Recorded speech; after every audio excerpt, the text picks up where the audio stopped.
Complicaciones derivadas a la aplicación de anestesia local. El equipo está conformado por Hernández Tomás Mara Paola y Olivas Guerrero Yasmín. Complicaciones locales. Son muchas las complicaciones que pueden derivarse de la aplicación de un anestésico local. Las podemos dividir entre las que se producen en la zona de inyección y las que son sistemáticas. Es importante recordar que ante cualquier complicación debemos anotarlo en la historia clínica y llevar un seguimiento con este paciente para que no ocurran complicaciones futuras. Primero les voy a hablar sobre la rotura de la aguja. Desde que se empezaron a introducir las agujas dentales para la anestesia local, la rotura de las agujas se ha convertido en una complicación infrecuente. Algunas de las causas, número 1, es el acodamiento intencionado de la aguja por parte del médico antes de realizar la inyección. Número 2, el movimiento brusco e inesperado. Este es por parte del paciente mientras la aguja se está incrustando en el tejido. Y por último, número 3, el contacto forzado con el hueso. El problema. La ruptura de la aguja no es un problema significativo si se puede recuperar el fragmento de la aguja rota sin ninguna intervención quirúrgica, pero ya si el fragmento pertenece en el tejido, puede ocasionar lesiones graves en las partes blandas durante el tiempo que permanezca incrustado el fragmento. Tratamiento. El tratamiento supone la remisión inmediata del paciente a un especialista más adecuado para poder evaluarlo y posiblemente para su intento de extracción. Los especialistas más adecuados son el cirujano oral o cirujano maxilofacial. Más reciente se ha recomendado la tomografía computarizada tridimensional para poder identificar dónde se localiza el fragmento de aguja. Para la prevención se recomiendan utilizar agujas cortas para el bloqueo del nervio alveolar inferior en adultos mayores o niños.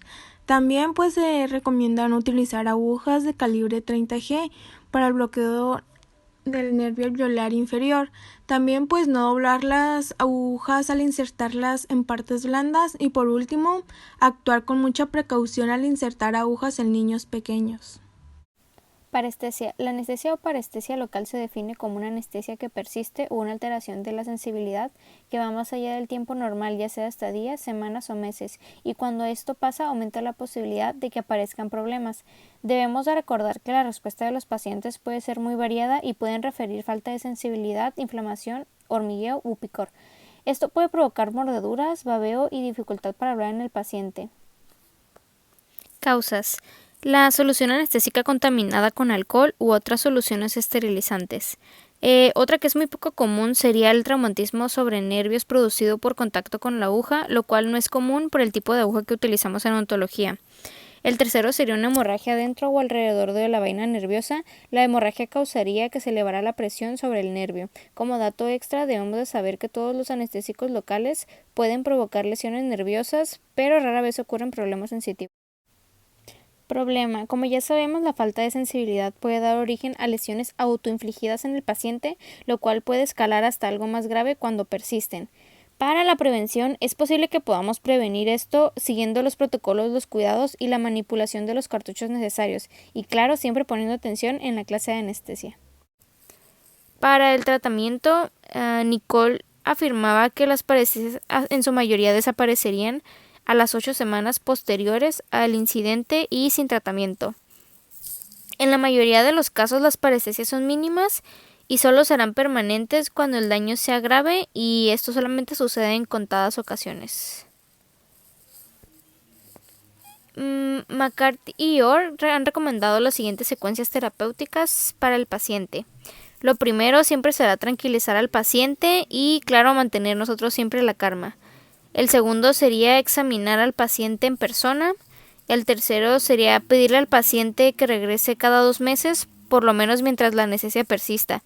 El cuarto sería que podríamos continuar con el tratamiento dental si el paciente así lo desea, pero siempre debemos de cuidar el área dañada.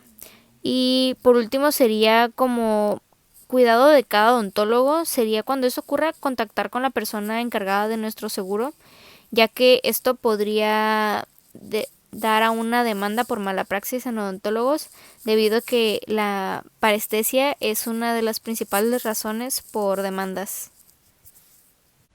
Parálisis del nervio facial. Se produce la parálisis de algunas de sus ramas terminales cuando se realiza un bloqueo del nervio infraorbitario o también cuando se infiltran los caninos maxilares. Alguna de sus causas es que con frecuencia se produce una parálisis cuando se introduce el anestésico local en el interior de la cápsula de la glándula parótida. Esta se localiza en el borde posterior de la rama de la mandíbula y está envuelta por dos músculos, que es el pterigoideo medial y el macetero. Ya si se deposita ahí pues el anestésico local en la glándula parótida, puede producirse una parálisis transitoria y la duración de la parálisis es equivalente a la del anestésico. Problema. El número 1 es la pérdida de la función motora de los músculos de la mímica facial. Esta es producida por el depósito de anestésicos locales, en general transitoria. Número 2. Durante este tiempo el paciente presenta una parálisis unilateral y esto pues hace incapaz de usar estos músculos. Número 3. Incapaz de cerrar voluntariamente un ojo. El reflejo palpebral protector del ojo está abolido. Para prevenir esta complicación se debe cumplir estrictamente el protocolo de los bloqueos del nervio alveolar inferior. Y para el tratamiento, primeramente se debe tranquilizar al paciente, explicarle pues que la situación es transitoria y que durará unas pocas horas. Número 2, se deben de retirar los lentes hasta que se recupere la motilidad. Número 3, se debe colocar un parche sobre el ojo afectado hasta que regrese el tono muscular. Y por último, se debe de registrar el incidente en la historia clínica del paciente. Trismo. El trismo se define exactamente como un espasmo tetánico prolongado de los músculos mandibulares, por lo que hay una apertura de la boca que se encuentra bloqueada. El trismo puede llegar a convertirse en uno de los problemas crónicos más complicados. Las causas, el primero y el más frecuente sería el traumatismo muscular o vascular en la fosa infratemporal. El segundo sería una hemorragia, lo cual son grandes cantidades de sangre extravasada. El tercero sería una infección poco intensa por la punción y el cuarto serían los volúmenes elevados de anestésico local en un área donde no debería de haber anestésico local. Y el problema es que es una complicación sumamente molesta para el paciente, lo cual puede de manera más grave crear una limitación del movimiento en la mandíbula. Esta se puede dividir en dos fases, la fase aguda y la crónica. En la aguda el dolor provoca espasmos y una limitación del movimiento, y en la fase crónica habitualmente esta solamente se desarrolla si no se inicia con un tratamiento. Para la prevención es importante utilizar una aguja puntiaguda, estéril y desechable. Debemos de manipular y conservar correctamente los cartuchos, como indica el fabricante. Debemos emplear una técnica aséptica, debemos usar una técnica de punción e inyección automática y evitar lo más que se pueda las punciones repetitivas y los volúmenes mínimos de anestésico siempre. Para el tratamiento, el inicio del trismo puede ser de entre 1 a 6 días después del tratamiento dental, pero en cada paciente el grado de dolor y disfunción es variable. Aunque habitualmente leve, el paciente puede referir sentir alguna dificultad para poder abrir y cerrar la boca. Se debe de hacer una examinación al paciente en persona. Si el paciente refiere sentir algún calor en el área local, se le debe de dar un enjuague con un suero salíneo tibio, analgésicos y relajantes musculares para la fase inicial. Se le recomendará al paciente hacer un tratamiento de fisioterapia y se evitarán a toda costa los tratamientos odontológicos en el área afectada. Lesiones de partes blandas. Los traumatismos labiales linguales se deben con mucha frecuencia a la mordedura o a la masticación inadvertida del paciente sobre los tejidos que permanecían anestesiados. Causas. Es más frecuente que se produzcan lesiones en niños pequeños y en personas con discapacidad física y psíquica, así como también en personas con edad avanzada. La causa principal es el hecho de que la anestesia en las partes blandas dura notablemente más que la anestesia pulpar. Problema. Un traumatismo sobre los tejidos anestesiados puede provocar inflamación y dolor significativo cuando finalizan los efectos de la anestesia. Para prevenir esta complicación puede colocarse un rollo de algodón entre los labios y los dientes si continúan anestesiados en el momento del alta. Debemos de advertir al paciente y pues si es menor a su cuidador que no coma, no beba líquidos calientes y que no se muerda los labios o la lengua para comprobar el grado de anestesia. Para el tratamiento ocupamos número 1 analgésicos para el dolor solo si son necesarios, antibióticos en situación improbable de que se produjera una infección. Número 3, los enjuagues salinos ayudan a disminuir cualquier inflamación que se pueda presentar. Y número 4, cubrir con vaselina u otro lubricante para disminuir la irritación. Hematoma. Un hematoma es la salida de sangre de espacios extravasculares que puede producirse por la laceración inadvertida de un vaso durante la infiltración de un anestésico, lo cual conocemos nosotros como un morete. Las causas en el paladar duro, debido a su densidad y su adherencia al hueso, rara vez se puede producir un hematoma. Lo segundo sería que suelen ser visibles internamente los hematomas tras un bloqueo del nervio alveolar inferior. Y los hematomas por bloqueo del nervio alveolar posterior-superior, esos sí son los que son visibles extraoralmente. Para el problema, en este caso, no es habitual que un hematoma cause mayores problemas, más que una pequeña tumefacción, algún bultito que puede no ser visible extraoralmente. Para la prevención, es claro importante conocer la anatomía normal afectada a la infiltración. Sería con cada paciente la modificación de la técnica de inyección, como hemos estado viendo a lo largo de las clases, en función de la anatomía de cada paciente.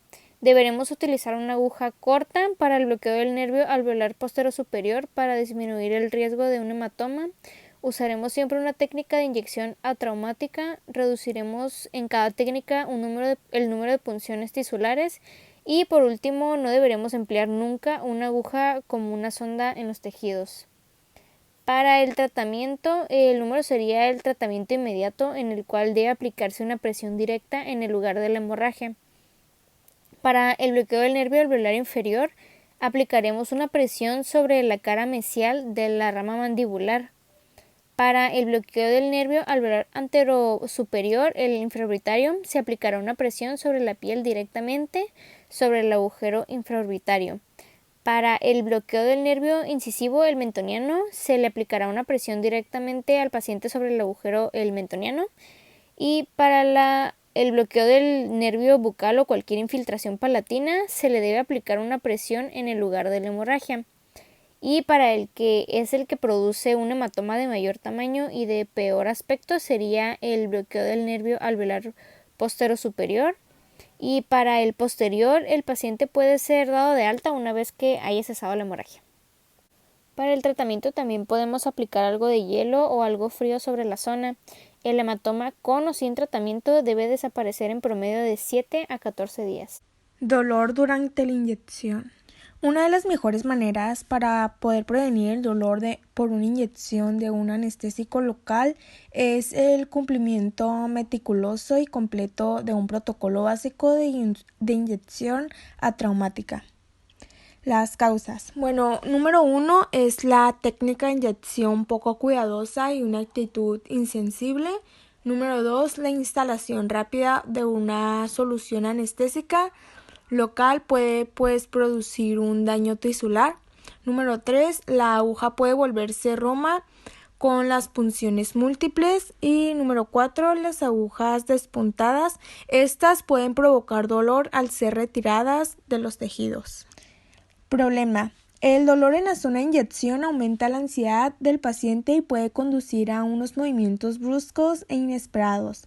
Estos pueden aumentar el riesgo de una ruptura de la aguja. Para prevenir esta complicación se deben de cumplir estrictamente las técnicas de inyección adecuadas, tanto anatómicamente como psicológicas. También se deben de utilizar las agujas bien afiladas, emplear anestesia tópica adecuadamente antes de la inyección, usar soluciones de anestesia locales estériles Y por último, inyectar el anestésico local lentamente. Tratamiento. No es preciso tratamiento alguno, sin embargo deberían seguirse los pasos para prevenir la recurrencia del dolor asociado a la inyección de anestésicos locales. Quemazón durante la inyección. Es como su nombre lo dice, la sensación de quemor o ardor durante la infiltración. Causas. Esta no es una complicación poco frecuente. La causa principal de esto es el pH en la solución depositada en las áreas blandas. Walsh y Coles hicieron una comparación de la sensación de dolor con la bupicaína con epinefrina con la prilocaína y determinaron que la bupicaína en los pacientes determinaba una sensación más dolorosa. Otra de las causas sería una inyección rápida, sobre todo en los tejidos más densos y adheridos al paladar. Como cuarto serían los cartuchos de anestésico que se pudieran contaminar cuando se almacenan con alcohol u otras soluciones estériles. Y por último serían las soluciones que se llegan a calentar a la temperatura corporal y son recibidas por el paciente como muy calientes. El problema es que es una sensación generalmente transitoria, pero provoca una irritación tisular. Para la prevención, sí es posible para nosotros eliminar la sensación de quemazón durante la infiltración. Primero sería, algo que funciona para esto sería la ralentización de la infiltración, lo cual idealmente debería de ser 1 mililitro por minuto, y el cartucho debe almacenarse a temperatura ambiente siempre. Para el tratamiento es una complicación transitoria y no conlleva una alteración mayor, por lo que no se indica ningún tipo de tratamiento, y solamente aquellas situaciones donde el malestar llegue a continuar se indicará un tratamiento, pero ya sea específico a lo que haya sucedido. Infección. La infección tras la administración de un anestésico local se ha convertido en un acontecimiento que es poco frecuente. Les voy a hablar sobre las causas que son. Número 1, la contaminación de la aguja se produce siempre cuando ésta toca la mucosa en la cavidad oral. Número 2, la técnica inapropiada de la manipulación. Y número 3, la inyección de una solución de anestesia local dentro de una zona infectada. Problema. La contaminación de agujas o de soluciones pueden producir una infección cuando la aguja o la solución se depositan en tejidos más profundos. Para poder prevenir la infección debemos utilizar las agujas estériles desechables. También puedes conservar y manipular las agujas de una manera apropiada. Adoptar precauciones para evitar la contaminación de las agujas a través del contacto con superficies no estériles. Si es posible, también debemos de evitar las inyecciones múltiples con la misma aguja. Conservar y manipular correctamente los cartuchos dentales de anestésico local y preparar de manera adecuada los tejidos para antes de la punción, secarlos y aplicar un antiséptico tópico. Tratamiento. El tratamiento inmediato consiste en los procedimientos utilizados para el tratamiento de trismo, el calor y analgésicos si son necesarios, relajantes musculares en caso de necesidad y fisioterapia. Si los signos y los síntomas del trismo no empiezan a responder con un tratamiento conservador en 3 días, el paciente debería iniciar un ciclo de antibióticos de 7 a 10 días. Hay que prescribir 39 comprimidos de penicilina 5. El paciente debe tomar 500 miligramos inmediatamente después del procedimiento y luego 250 miligramos 4 veces al día hasta que se hayan terminado todos los comprimidos. Edema. Un edema es la inflamación de los tejidos, lo cual no es un síndrome, sino la presencia de algún trastorno. En las causas sería un traumatismo durante la inyección, una infección leve, una alergia, una hemorragia, lo cual es la salida de sangre a partes blandas provocando la inflamación. Sería una inyección de soluciones irritantes como el alcohol o alguna solución esterilizante. Y sería por último un angioedema hereditario, lo cual es muy poco común. Para el problema, el edema es normalmente relacionado con la administración del anestésico local y no suele generar ningún riesgo significativo como la obstrucción de las vías respiratorias, pero si se trata de un edema angioneurótico por un anestésico local en personas alérgicas, aunque es poco frecuente, este sí puede comprometer las vías respiratorias. Para su prevención debemos de cuidar y manipular el material de forma correcta, utilizar siempre una técnica atraumática y hacer con cada paciente una evaluación médica completa antes de administrar cualquier fármaco. Tratamiento. El edema se resuelve por sí solo en aproximadamente de 7 a 14 días a medida que se reabsorbe la sangre extravasada. El edema producido por una infección no se resuelve por sí sola y si no se trata, la intensidad puede aumentar. Y un edema inducido por una alergia puede llegar a ser mortal. Si el edema se produce en algún área donde pudiera comprometer la respiración, el tratamiento consistiría en el siguiente. Lo primero sería el P, la posición. Si el paciente está inconsciente, se le colocará en decúbito supino. El segundo es el ABC, sería la vía respiratoria de ventilación y la circulación, donde se le aplicará el protocolo de soporte básico, si este fuera necesario. El tercero es el definitivo, si es necesario avisar a los servicios médicos de urgencia, en nuestro caso el 911. El cuarto sería administrar epinefrina, 0.3 miligramos en adultos, 0.15 miligramos en niños de 15 a 30 kilogramos, por vía intramuscular y 3 mililitros de una solución de epinefrina cada 5 minutos por vía intravenosa hasta que se resuelva el compromiso respiratorio. El quinto sería administrar un antihistamínico por vía intramuscular o intravenosa. El sexto sería administrar un corticoide por vía intravenosa o intramuscular. Y el séptimo sería realizar los preparativos para una cricotomía en caso de que sospeche de que se está desarrollando una obstrucción total de la vía respiratoria, lo cual es extremadamente raro. Y el octavo sería si la situación del paciente debe evaluarse de manera exhaustiva antes de la cita siguiente para determinar la causa de la reacción y que ésta no vuelva a suceder. Reblandecimiento tisular. La irritación o la isquemia prolongadas de partes blandas gingivales pueden provocar distintas complicaciones desagradables como es la escamación epitelial y los abscesos estériles. Las causas pueden ser dos. Número 1, la escamación epitelial y número 2, el absceso estéril. En la escamación epitelial se da al aplicar el anestésico tópico a los tejidos gingivales durante un periodo prolongado. También en la hipersensibilidad tisular al anestésico local, ya sea tópico o inyectable. Y por último, en la reacción en la zona donde se ha aplicado una sustancia tópica. En el absceso estéril se da cuando es secundario a la isquemia prolongada producida por el uso de anestésico local con un vasoconstrictor. Por lo general es la norepinefrina. Y pues normalmente se produce esta en el paladar duro. Problema: el dolor puede ser muy intenso y esto es consecuencia de la descamación epitelial y del absceso estéril. Para prevenir esto se deben utilizar los anestésicos tópicos como se recomiendan y permitir que la solución contacte con las mucosas durante 1 o 2 minutos para potencializar al máximo su eficacia y minimizar su toxicidad. Cuando se empleen los vasoconstrictores para hacer hemostasia, no usar soluciones que son excesivamente muy concentradas. Y por último, los tejidos del paladar son prácticamente la zona de la cavidad donde se realiza este fenómeno. Tratamiento. Por lo general no es necesario usar ningún tratamiento formal para la descamación epitelial ni para el absceso estéril. Se recomiendan seguir estos pasos para tener un mejor resultado. Número 1, que es asegurarse de que esté tranquilo el paciente. Número 2, el tratamiento puede ser sintomático. Número 3, para aliviar el dolor se recomiendan usar analgésicos como los AINES.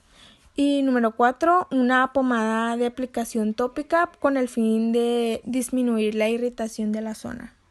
Lesiones intraorales post-anestésicas. En algunas ocasiones el paciente puede referir que después de la inyección aparecen algunas úlceras en su boca, sobre todo alrededor o en el sitio de la inyección. Las causas es que se pueden producir una estomatitis aftosa recurrente o un herpes simple tras una inyección o cualquier tipo de traumatismo en los tejidos. La estomatitis aftosa es la más recurrente como cuadro clínico. Las lesiones de herpes pueden desarrollarse fuera o dentro de la boca.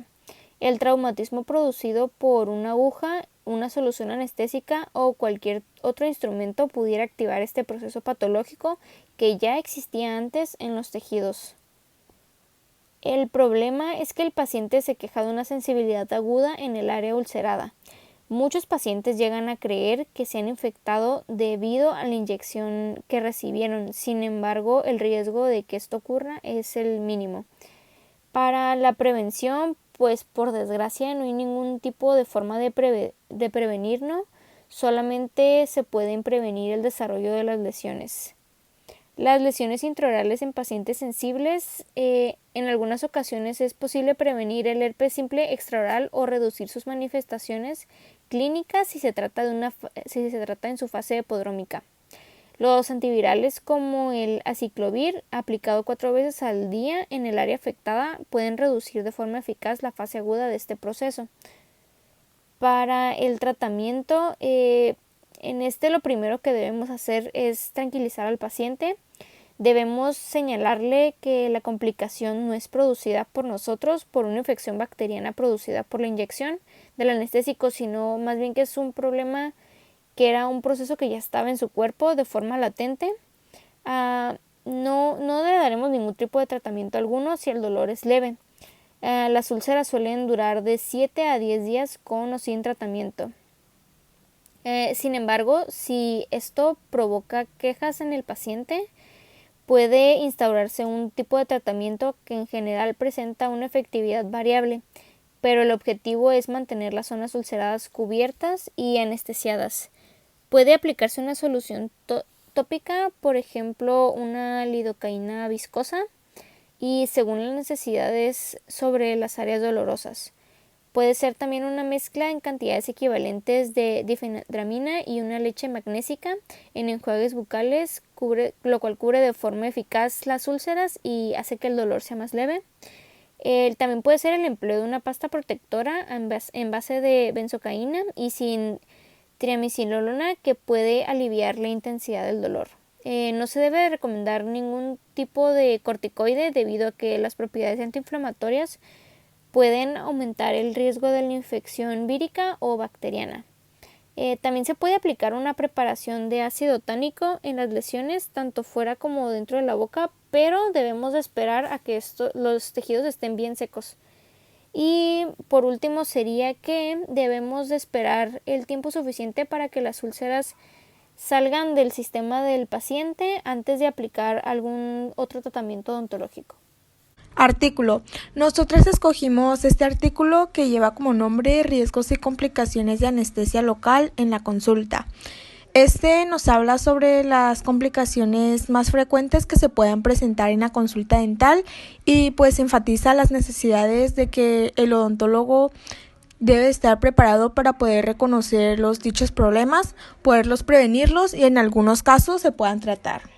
En el artículo también muestra sobre las complicaciones que están relacionadas con las técnicas de anestesia. Número 1, la anestesia de los nervios dentarios anteriores, que estas pueden ser muy raras las complicaciones con esta inyección. Hay que poder evitar la penetración del músculo canino que se inserta en la fosa del mismo nombre. La punción en este músculo puede originar equimosis y hematomas que son muy dolorosos. La punción de los vasos infraorbitarios origina también los hematomas que son muy extensos y que pueden ser muy alarmantes. Cuando se introduce la aguja muy profundamente puede conducir el anestésico al interior de la órbita con posibles complicaciones como es el estrabismo. Número 2. La anestesia del nervio nasopalatino. La inyección profunda conducirá al paso de la solución anestésica a la cavidad oral y a la hemorragia correspondiente de esta zona. Número 3. La anestesia del nervio palatino anterior. Si la punción y el depósito de la solución anestésica se realizan en la zona posterior del conducto o se bloquean los nervios palatino medio y posterior, se producirán molestias deglutorias y fonatorias por anestesia del paladar blando. Conclusiones. El mejor método para tratar una complicación es que ésta no se reproduzca. Y el mejor método para prevenir la complicación es tener una historia clínica que esté muy bien detallada.